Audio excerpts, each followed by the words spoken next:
How many weddings do you reckon you've shot now? In total? Yeah. Oof, I don't know. But more than 50 for sure. Yeah. More than 50? Mm-hmm. Do you have some favorites, like a standout one that you're like, that was... Yeah, definitely. Was it the place that made it better, or was it just the people were better to deal with? Both things, both. The place plays a really important thing for get beautiful pictures, but also the couple, and if there is natural love, that make easy everything. How many weddings have you been to where you didn't feel the love? A couple. I don't think that is not love. It's just that they get nervous because the camera. Okay. And so they don't want to kiss each other, Okay. Asian people, for example, they are a little bit like not too much affection. So if it's another person there, it's weird. Okay. So yeah. So sometimes a bit of an awkward sort of kiss, or not wanting to be too touchy-feely. Probably the opposite of what my wedding maybe one day will be. Probably very touchy-feely. And Latin also, for sure. Okay. For Latin people like me. Also. Very touchy-feely as well? Yes. Yeah. It's smothered with kisses.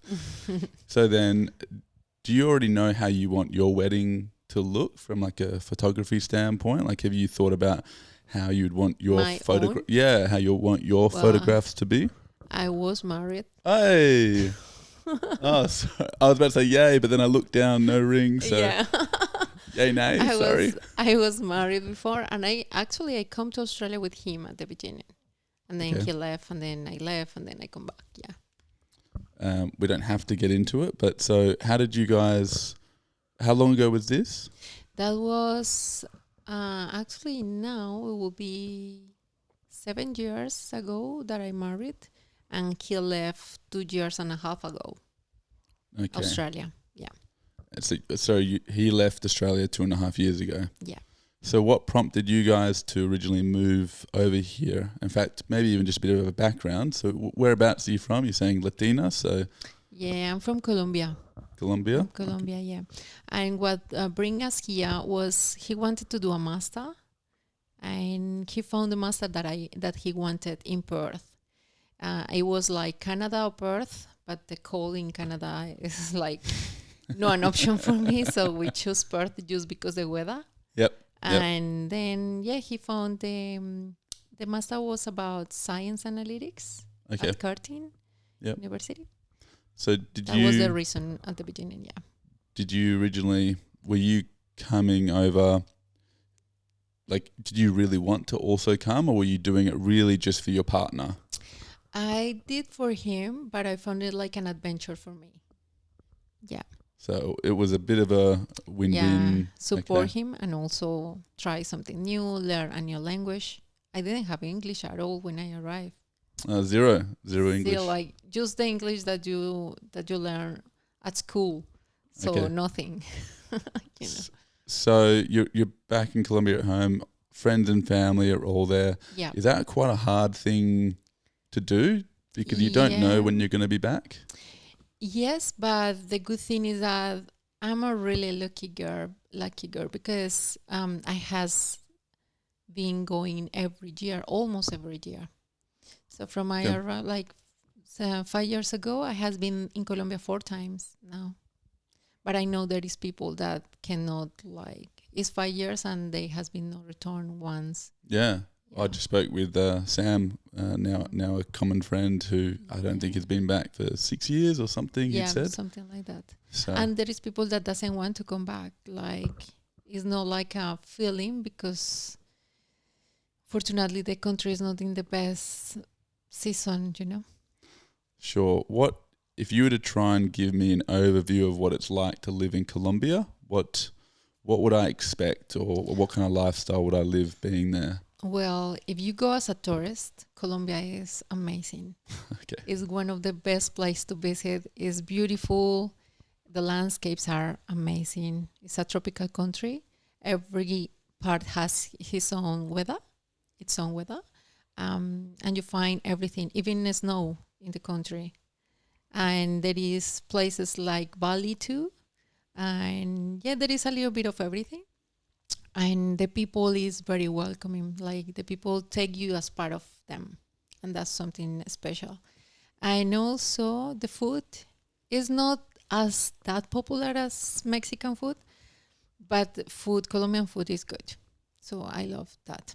People, food, and places are beautiful. But when you live there, it's another thing. There is not many opportunities to work, and we are too many professionals every year without work, because there are no many options for all of us. And yeah, the economy is not in the best moment. So if I'm in Colombia, what is a job that I will likely have if I was living there? Like, what sort of work would I be able to do or pick up? Oof. Here is super easy to have a job, like even in hospitality, and it's a good pay. You can have a really good life working in hospitality, even cleaning. In Colombia, if you do that, once is hard to get a job because there are too many people trying to get the same job that you. And second is not good pay, so you are going to be poor. so it's not like the same, how can I say, the same Standard? Balance. Yeah, the same standard. Okay. And so to have a good life there, you have to be professional, has at least one profession plus a master plus a specialization.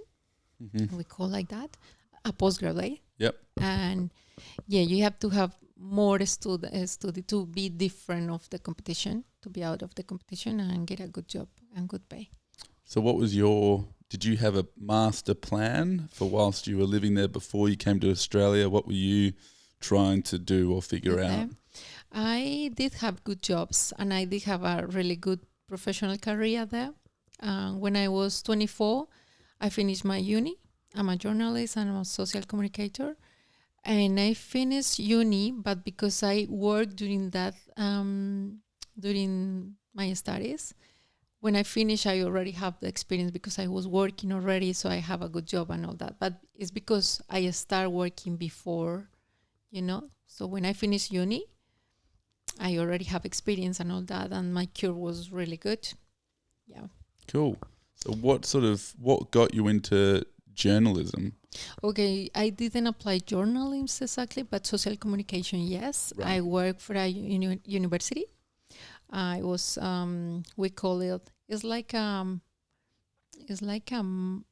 communication officer, something like that. Yep. And also I did marketing, for another telecommunication company. Cool. So a lot of writing, really. So Yeah. Good with your words. Yeah, like at uni, because it was more communication, was more like a event organizations, and checking the text of the how do you call the branding thing? Promotions, posting, all that. Okay. Yeah. All right. So you've sort of developing a pretty decent career, it sounds like, in Colombia, and then this is around the same time that your partner is then going, oh, look, I'd like to go and do a particular master's in Perth, Australia. And what were your first thoughts? Well, I really was super open to that. And I said, wow, that's really good. Because I find Australia an amazing place. You see pictures and you say, wow, we have to go. And the adventure to try something new, language, people, is amazing. I never thought about to live here. I just thought let's go for an adventure and let's do it. But I didn't think I will be 5 years here. How long did you think you'd be here? Like a couple years sort of, or just until the degree? I would love to stay longer, unless I would love to get older in Colombia because it's beautiful to get older in Colombia. But I want to spend here less. I don't know, maybe until my 45 or something like that, maybe 10 years more or 15 years more. Still a while to go. Yes. Yeah. Okay, cool. And did you guys have to save up like a lot of money before coming, or was it just as long as you had flights, you were coming in? I guess, like, how did that side of it work? Well, the good thing is that we have really good paid jobs. In that moment, I was in a project managing people, and like 200 people. The paying was really Oh, good. wow. And he also had a really good job. But we both quit those jobs. He worked for an oil and gas company like BHP, yeah.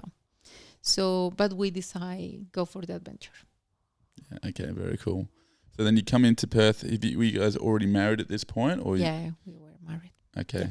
And then you end up just sort of, when you arrived in here, I imagine he's going to go into the studies fairly quickly. Did you have a bit of time to travel around? Like, did you do a bit of the tourist kind of thing first? Yes, we went up north. It was so beautiful. We went to Sydney too. But my favorite trip was going up north. We adapt our car. We have a RAV4 and we make like a bed at the In the back. back, yeah. We built with wood like the base of a bed, and we buy a mattress and we cut it. We did like an engineering thing there, and it was really nice that experience. We went up north and we sleep time in the car, and we sleep then when we are tired, like we want to have a proper hotel, we pay a hotel or hostel, and we went to till Exmouth? Exmouth, yeah, and then come back. Was this middle of the year, sort of winter time? Was this more of a summer trip? It was summer, but not that hot. Yeah, okay. It should be should be February. How long did the trip last for? That It road trip? was 12 days. Okay, good length of time. Yeah. Would you, if you were to do it again, would you do anything differently? Would you stay longer? Would you go somewhere else as well? Yeah, is there anything that you would do differently? Because I love it, I did it again on my own. Yes. Cool. Yes, when he left, and I left also when I come back. No, before I left. He left first. So before I left, I did that trip again on my own with a couple of friends. And this time we went to Karangini. Yep.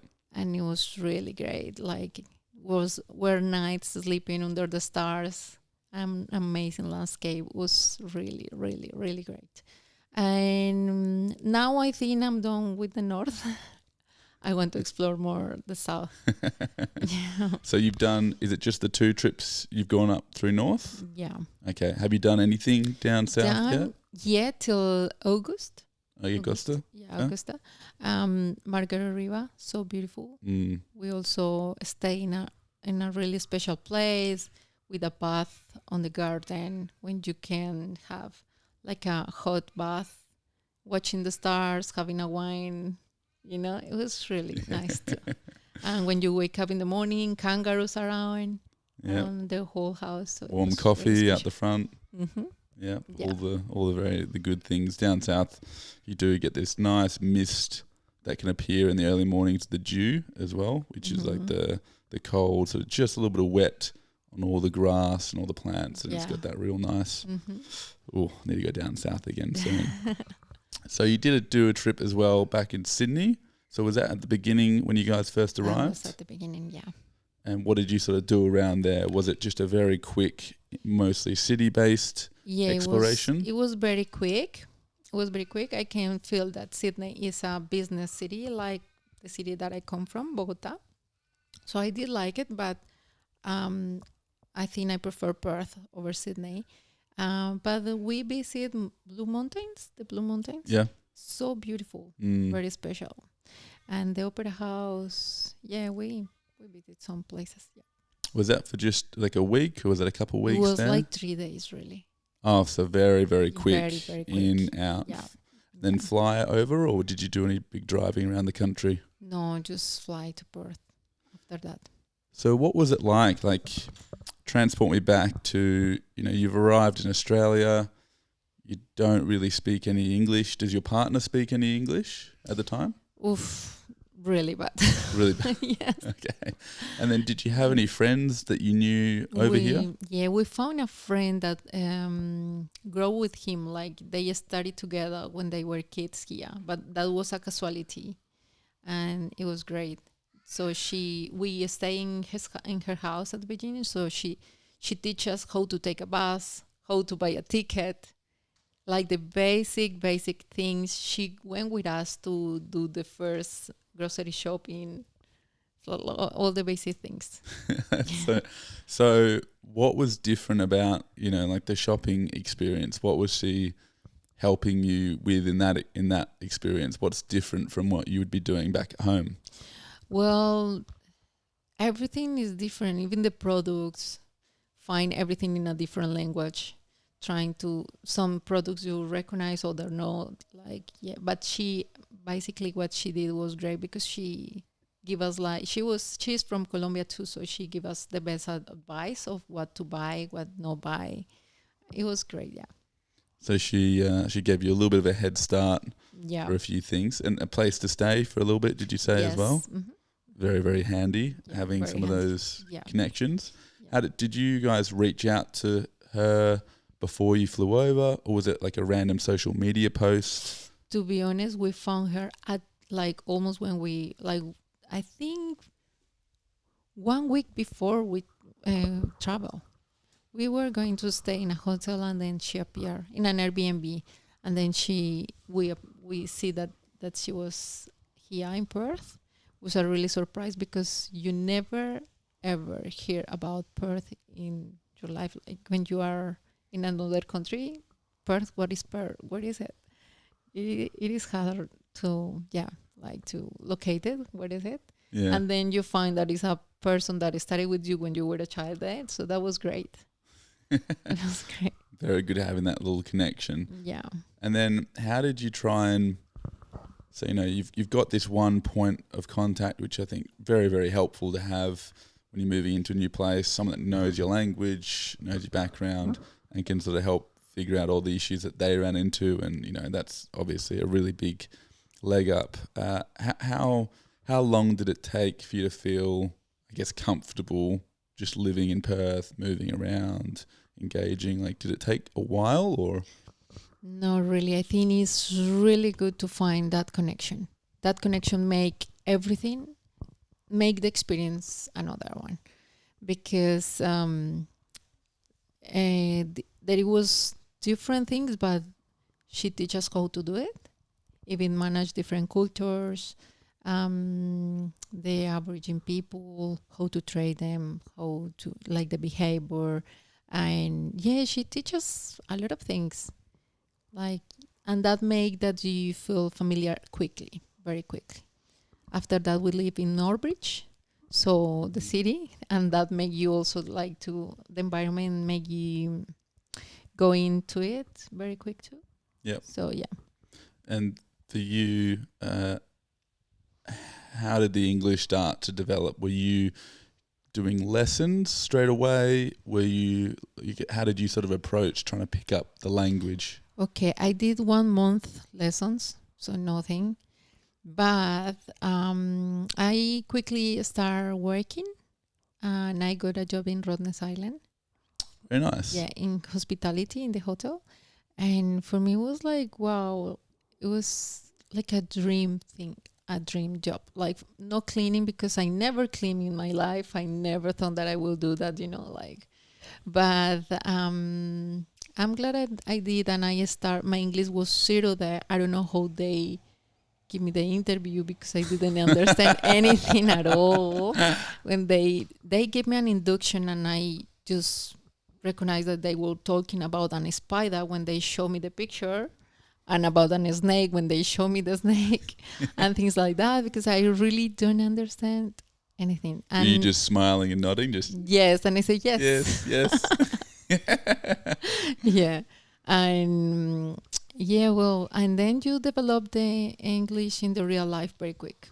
So I didn't take lessons after that. It's just the real life that gives you the skills. How did you, because I haven't had to live anywhere else and force myself into learning the language for a long enough period of time, are you constantly, is there someone that you're constantly trying to engage with? Are you constantly asking for what things mean? Or are you just trying to pay like a lot of attention to conversations around you? That's a really good question. It was very handy to find a friend. I make a friend there. It was there is no Latin people. There is no one that speaks Spanish, but there is one person there in Rodness, and we come very closer. She was a teacher, and she teach 5 different language. So he speak a little bit of Spanish. So why she teach me the basic words. Our conversation were very basic, but every day like we're improving. And to have someone to ask what something means is also really good. Like, yeah, I ask her a lot of things, and I think to ask is a key. Even if you don't have that person, you can ask everyone. I remember one girl that told me, "Hey, I didn't speak a word, and I started working at Woolworths, and what I did is, how I say this word, I don't know. She make the team, like the people that she work with, teach her 3 words per day, and they put it on a paper for her, so she learned 3 words per day, and then 3 years after she was talking English, almost perfect. Yeah, very cool. So, how long do you think it took you going through this process, speaking with your friend, before you felt, again, you could just get a level of comfort, you know? Because I imagine that there are just times where all of a sudden you feel, oh, you know, maybe I hit a different level. Do you sort of have that period? Or is it just you don't really notice that you're getting better? You don't really notice until you turn back and you say, wow, how I jumped from here to here. But you don't notice on the way. It's just when you turn back. For example, I was in that job for 1 year, cleaning. And of course, I learned the basic cleaning stuff, words. And then I jumped Wipe. Yes. Sweeping, vacuum, mopping, all that. And then, but I think my team suffer a lot with me because they say something and I didn't understand, but they are patient. So that's good. But then I jumped in another position in the island too, working for Pedal and Flipa, the bike store. For the government. It was a really good experience. I think I was the last person that they enroll in the team because my English skills were not very good, and this position is about customer service. So, but anyway, at the end, they give me the opportunity because my attitude and because I asked again, oh, how was the interview? Oh, blah, blah, blah. So because they see my interest, they give me the opportunity. But also at the beginning, the supervisor told to me, and I was like, but they saw that I work hard, like I move because, and slowly I don't know in which moment I was as a cashier, talking with people every day. And it was the cashier, like I have to talk with people. And the good thing is that I were never alone. So if something it didn't make sense.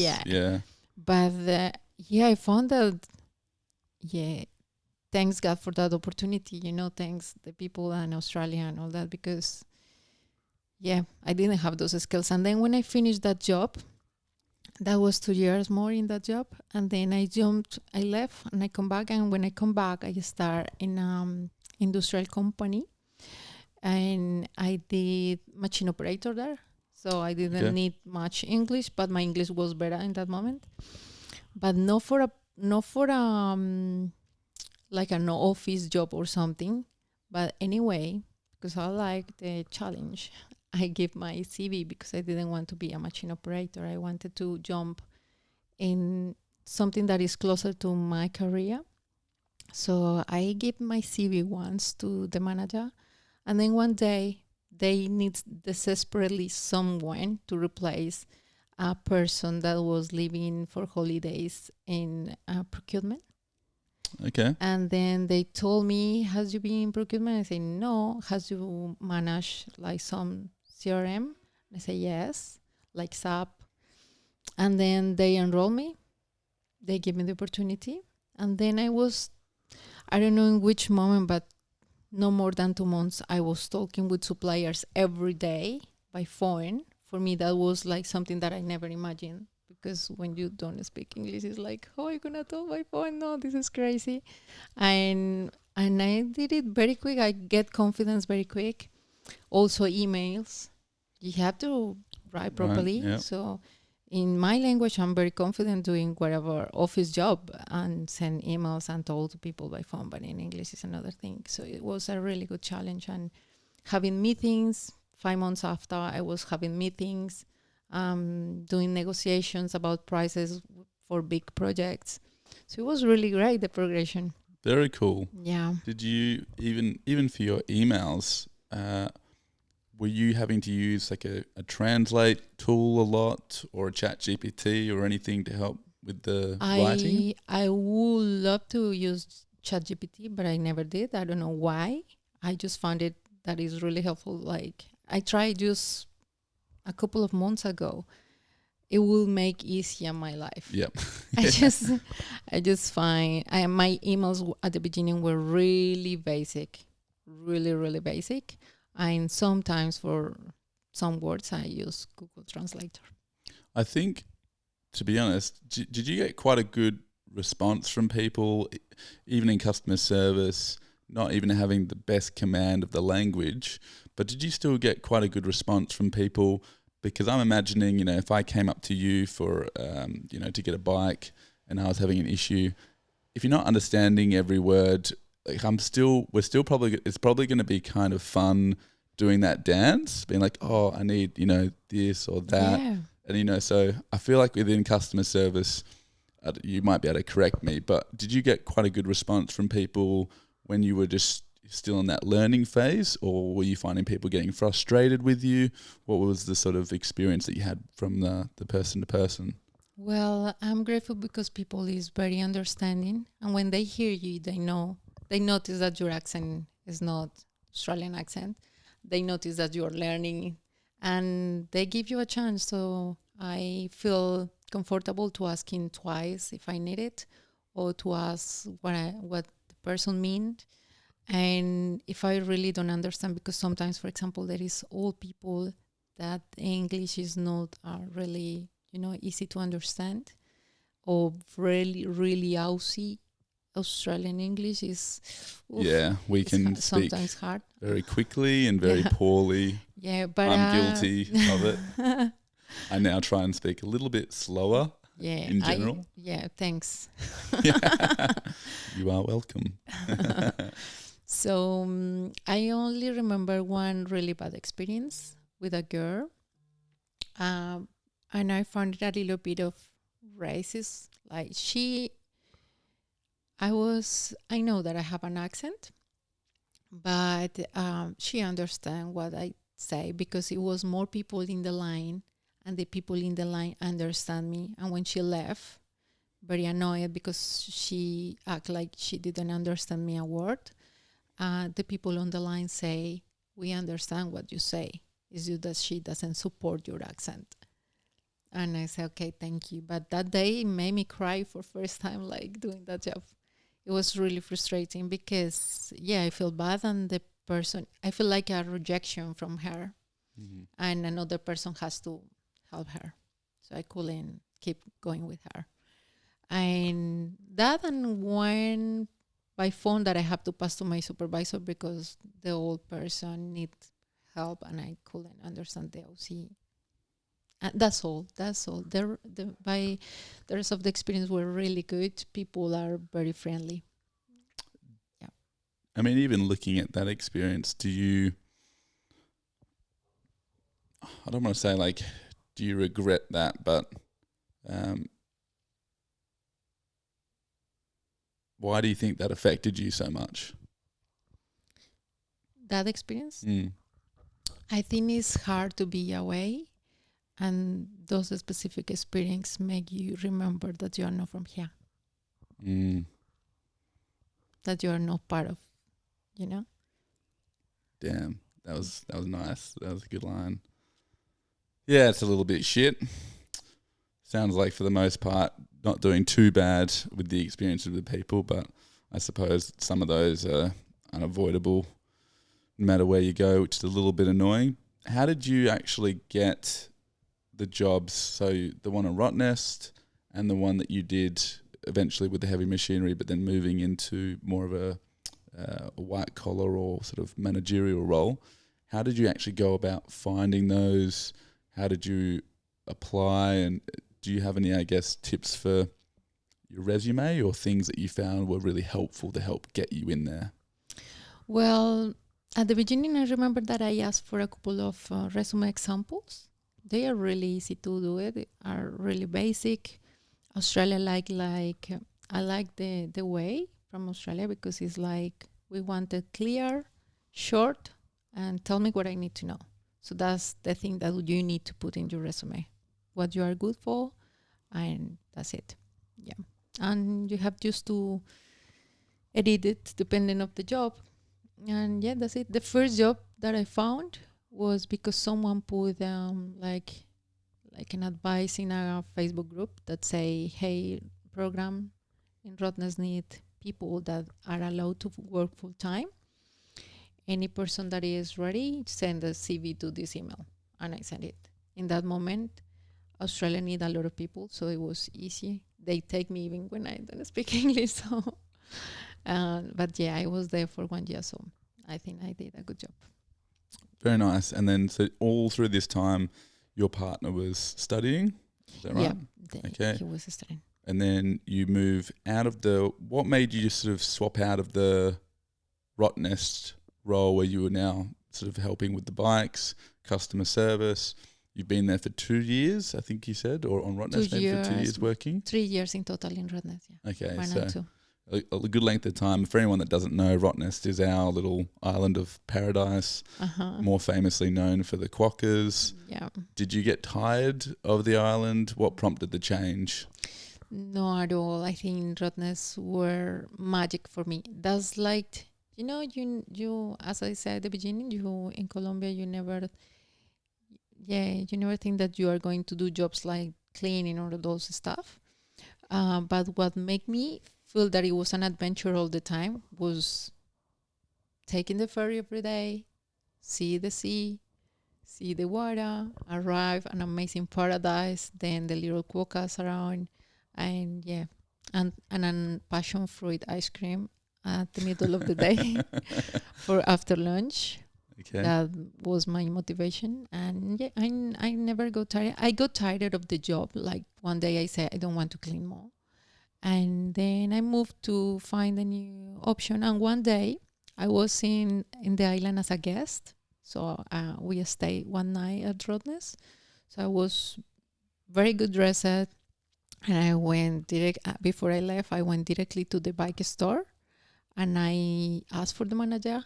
And I introduced myself to the manager. And I said, I would love to work here. And I want to know if there is any vacancies or something. And he gave me his email, and he said, yes, send your resume to this email. And I did, and then, yeah.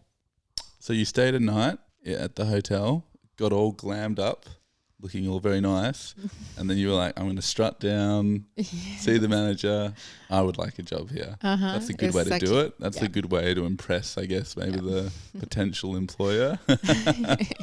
Okay, but then what prompted you to leave the bike job, the customer service job from Rottnest altogether? What made you go from there to the machinery operator role? Well, after the bike store, I left Australia because it was more emotional thing because he left. So I was after 3 months that he left. I say, what I'm doing here, like. It was a 10 years relationship. 10 years. Yeah, almost 10. So it was like you question yourself, like what I'm doing here, what I want to do, where I want to be, who I am, what I want, like all the basic questions. So I didn't know what to do. So I break the lease of my house. I sell the car. I sell everything. And I left and I traveled by Europe a little bit, then Colombia with my mom and my little brother, my young brother, and then United States.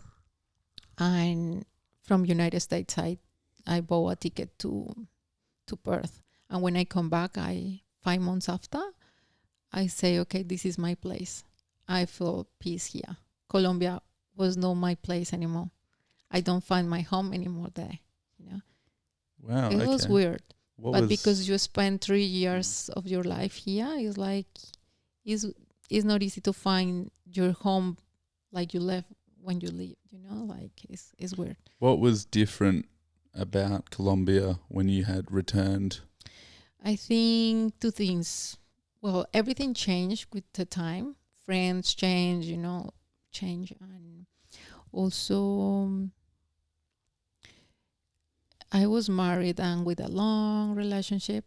So everyone, all your friends recognize you as part of that couple. So because I was not part of that couple anymore, I didn't want to see any of my friends, and everyone is focused on their own business. 3 years out is like they don't miss you anymore. I don't know. It's I think, yeah, people change as part of the life, and they are not in the same place. A lot of my friends also left the country. We're in different countries, some in Europe, some in America. So it's like, this is weird to be here, and no much professional options. Because if you are Sure. out of the market 3 years, when you are going to look for a job, they are going to take who is active in the market, not who have like an empty space in his CV, in his resume. I cannot put like I was doing hospitality, because they are not going to contract me, or customer service assistant. Yeah, it's like a break in your career, Yeah. a big But- break.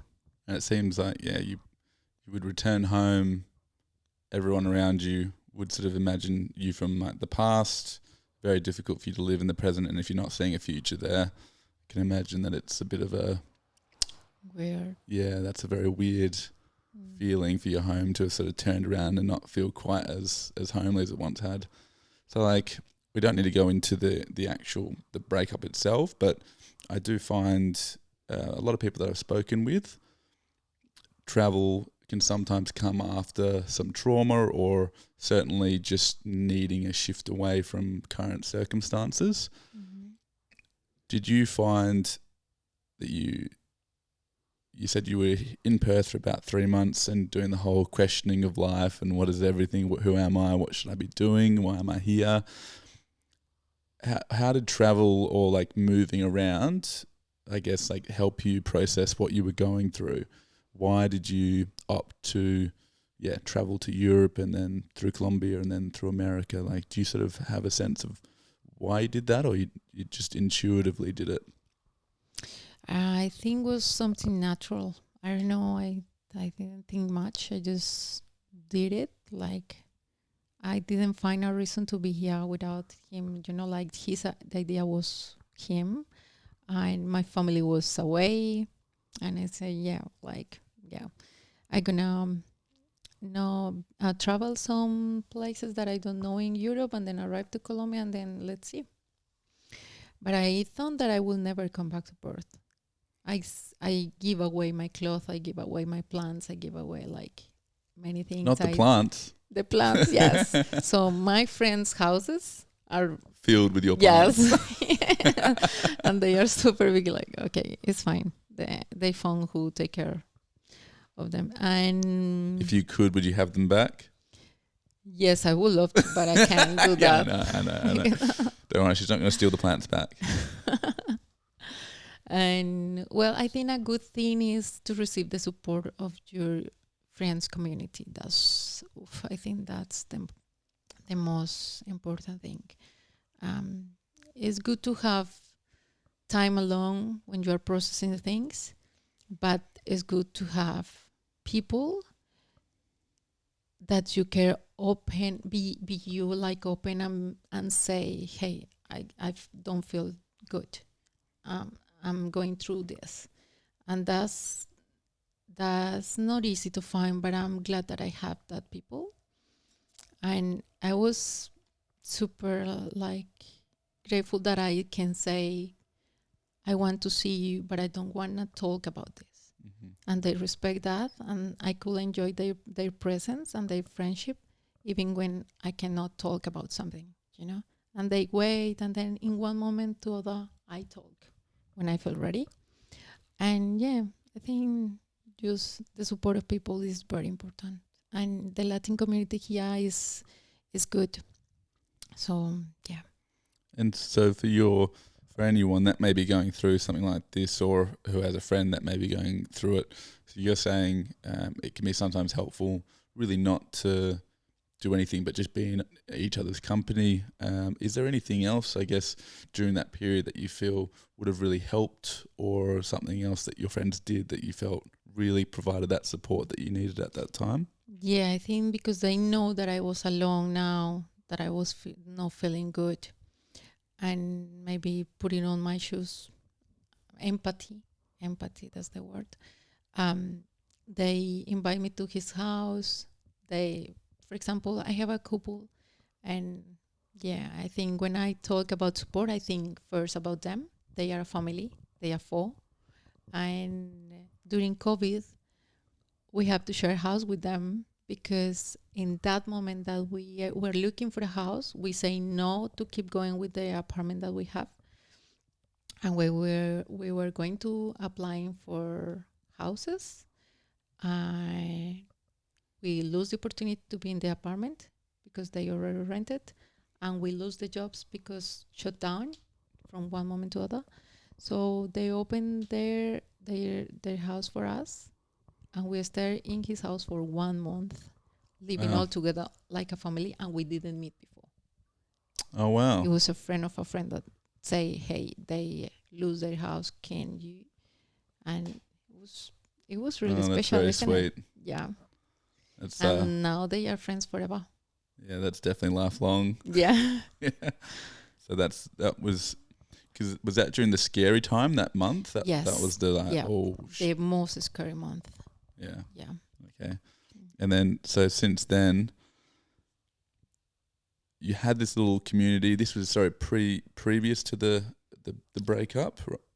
This was No. oh, you met Yeah, them. previous the breakup. Yeah, because we both stay in his house. Yeah. So you guys got to do that, and it does seem like if you're fortunate enough to have really good friends, that can really make all the difference. Is there any way that you now typically find, whether it be people you speak with, people that are coming into Perth that don't know anyone, are there ways that you typically recommend that they reach out, try and find communities, try and find friends like these, so that if something does go wrong, we all hope it doesn't, but inevitably things do go wrong, to have that support is really important. So, do you have people ask you, like, how do I find, a support group or friends? Is that something that comes up often? I live here with two students that they come from zero and they come to live with me. And I think for them was like that, like I could help them. Yeah. And yeah, always, because you has been here, a recommendation is really helpful. So, and I think the house where you live start being your system, your support system, family. So we have to we try to do that here. And So living in like a share house is quite a good way as well to get that. It's a really good way, yeah. Do you have any particular questions that you would ask people coming into your home to try and figure out if they're going to be a good fit for you? Or if there was a new student to come in, is there anything that you would do to just try and gauge if they're going to sort of fit the family that you're trying to create? I asked them to come to have a look to the rooms, and in that moment we share a little bit, and then you're a good boy, you just arrived, so come live here. And yeah. Do you feel like you've got a good gauge on whether someone's a good person, not so good person? Yeah, I think you trust. Yeah, I just trust, I think. Fortunately, they are good. Okay, Yeah. that's good to know. Yeah. And then I guess before you ended up circling back to Perth, what did your trip look like? Were you doing, again, because after a big life event where you're really questioning everything, were you finding yourself going out on like big hikes? Were you partying all night? Were you, what were you sort of doing, I guess, along that sort of 5-month journey of traveling around and just trying to regather yourself? Well, definitely no parties at all. No party? No, I was more in like a reflection, internal thing, like, yeah, it was, I think has been the harder part of my life. I think I found it because in Colombia, like the system take you on a way, like on a route, and you are like in automatic all the time. Australia give you like an stop, and even when these things happen, you have a space and time to think a lot, for reflection and all that. And I think a lot of internal reflection, and yeah, no parties at all. I was traveling solo in Europe. I make a friend that after I meet her in United States. So it's good because I think when you are vulnerable and travel, you find more vulnerable people on the way, and they can be friends, like really good friends on the way. But yeah, no, I think it was more reflection, no parties, try new things. I try new things. I try yoga. I try Pilates. I try different things. I remember my best experience in Italy, for example, was having a yoga class under the stars in the top of a cupola. Where is that? Is that in Rome? That's north of Rome? That is in Florence. Florence, okay. Florence. It was really special. So while we're doing a yoga class in the dark, just watching the stars, someone was cooking for us. Oh, that's cool. And then when we finished yoga, then we shared a nice dinner. So connection, connection with people that you don't know, that helps a lot. But no, yeah, things that connect, that make me connect more. No parties and no. What, again, looking back over the trip, are there some particular key things that you felt that were really helpful for that process for you? Saying just trying to stay busy with new activities like yoga and meeting some new people. If you were to even maybe do it again, if you had to go through it again or something, obviously, hopefully not. But if you did, is there a way that you would, try and get as optimize the healing process, or just things that you found that were really helpful during that time? Next time I will take a couple of books with me because I didn't, and I think you need a company, and sometimes if you don't have a person, can be a book or being a learning thing, like something that you're learning new that it helps. Because when I was solo traveling, your mind is just like, maybe, I don't know, it's weird because you are processing too much things. Mm-hmm. And you feel sad, you want to cry many times, but you just hold it. And I expose myself to hostels to obligate myself to share with people. Otherwise, because you are feeling all that, you just be alone and you're in your bubble, So to be in a hostel make me be open, and that was good because you make friends for sure. That helps. Was that a lot of the trip? So Italy, through a lot of the places that you would stay, was it largely hostels that you were moving across? Yes, I did hotel also, but the hotel moment was the sadness, was the sad part. So yeah, when you are really in deep like that, I don't know. And even when the friend that I make in we meet in Florence, and then we keep going to Venice together. We went to Pisa and then Venice together, and then we come back to Roma together. So it was great. And at the end, we share each other story. She was going through a breakup too, and that helps a lot. That makes the difference. Is in knowing other people are going through it, or just having that person to share that full story with? Both. Because when you see that other people are having troubles too, you say, okay, I'm not the only one on this. Yeah. And also sharing and living go out, like, yeah, that helps too. Do you find that, so the hotel night by yourself, that being the saddest of all, which I can kind of imagine that almost makes sense, you know, you're finally in a quiet place, you're in a completely different city, country, everything, you're in a seemingly like nice-ish room, but it's like dead quiet. That would be a very alone feeling. Even so, do you think those nights are also important? Do you feel like, you know, going back, would you've exchanged those out for more nights at hostels, or that those were actually quite helpful or important in some way? No, those are definitely necessary.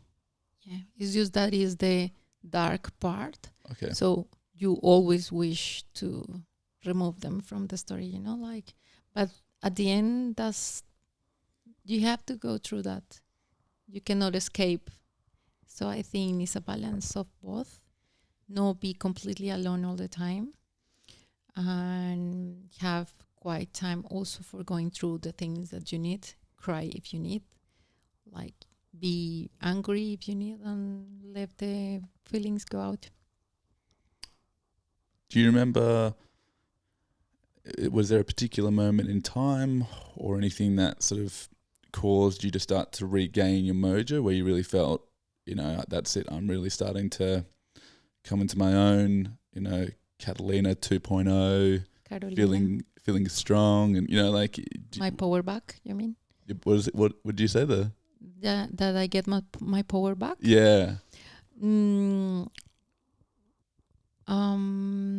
By that you mean sort of like mojo, getting your groove back, getting your energy back, just starting to feel like, you know, a good version of yourself again that you can take on the world. yeah. Was there a moment, or? Knowing that process, no. I think is sometimes those moments in life are a little bit longer, because are the moment that you start knowing yourself for real. Because as I say, the majority of the time in life, you spend the time being in automatic. You don't stop to think about who I am, why I feel this, whatever. So one thing is the process that you are going through, for example, a breakup or whatever, and the other part is knowing yourself, like what is inside, what is the trauma, why I'm repeating the story, the patterns are, whatever. So I forgot the question that you say.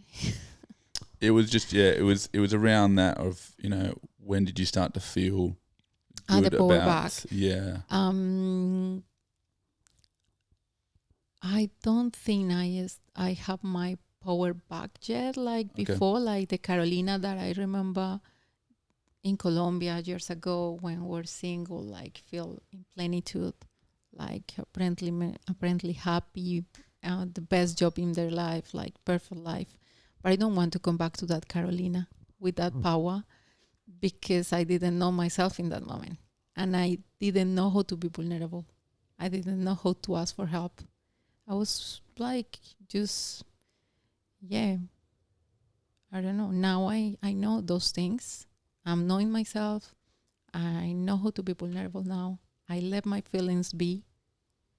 And I know how to ask for help when I need. And I know how to be open with friends and be more real. Before it's like more superficial. And now I'm not that powerful, Carolina. But yeah, I guess I'm still on the process, and one day I'm gonna say, okay, my power is back. I'm ready for everything, and I don't feel more pain. But it's still, you're in the process, so Okay, still ongoing. yeah. I like I like the fact that, you know, you sort of gone through this like big whirlwind, come back, hit yourself up in Perth again, and just being like, all right, like I think I've found at least an area or a place that I can start to, or that you want to certainly develop and grow for the next 10, 15 years. It's a hard thing to do, taking a mirror back on ourselves. And I think you're totally right that it's not until, or I find travel is one of the few things that really brings out your authenticity, because until you are forced out as a solo traveller and those questions come up in your head of who am I pretending to be, why would I pretend to be someone in this space and time? And, you know, there isn't a good reason to pretend anymore. And then you start to go, well, if I'm not pretending, who am I? And whether that means if you're in a vulnerable position or if it just means you're being a goofy, silly, more real version of you, you know, that's where you start to go, oh, is this like the real version? And then you tend to see people get a little bit perplexed that when they go home, they feel the force of returning to some version of pretend of themselves. So yeah, it's funny that when I speak to people, that seems to be a pretty consistent sort of story that goes on, that the travel makes you grow because you go, oh, now I actually am being really me rather than just, you know, the version that everyone's known for so long. I know you've got a shoot off shortly as well, so I want to be cognizant of your time. But I guess maybe just to sort of wrap up, one of the last things to look at is I think people are typically interested in like, how are you now managing life here? What are your sort of plans? And we've already spoken off before that you're actually quite big into your photography. And so I guess I wanted to touch on, I'm a big advocate for people trying to generate something around something they love to do or something that they're passionate about, even if it's not the main source of income, but just constantly working in a space where it could develop to be something. So how are you kind of, I guess, paying for life at the moment? What are you sort of doing with your photography, and how is that working? Okay, I didn't expect that. I leave my job. They finished my contract last year on November before my trip. When I told them that I'm gonna leave for 1 month and a half, so they say like, I guess that was the reason they finished my contract after 1 year and a half working for them. So I leave. I did my trip and then I come back, but it's weird, but I'm grateful that Casa Herrera Photography, that is my brand, took a really jump, you know, like high moment. And I got many weddings, plenty of weddings, February, March, and April, and full. So I'm grateful for that. You? Yes. So at the moment, I'm super good. Like, how did you get into, were you always into photography? When I arrived to Australia, I was in Colombia, yes, but as a hobby. And I did a couple of weddings. I did newborns, and I did pregnancy women in Colombia. But I have a good job, good pay, so I didn't need extra money. So I just did it because, yeah, I enjoy it. And then when I come to Australia, I say, okay, Australia is a good place to be. I don't gonna do the job that I have in Colombia. Here in Australia, you are nothing when you arrive. You are not a journalist. You are nothing. And without language, worse. Without English, you're just Catalina. Worse. Yes, Carolina. Yeah. And wait, Carolina or yes, Cata? Carolina. With an R or T? R. I kept thinking, I feel like you're correcting me on pronunciation, but I'm like, wait a second, am I just saying the wrong name? Yeah. Okay. So yeah, from I arrive, I got a mentor, a coach, photography coach, and he was helping me during 1 year to take my photography to the high level. Paid mentor? Did you have to pay? Yeah, I had to pay, yeah.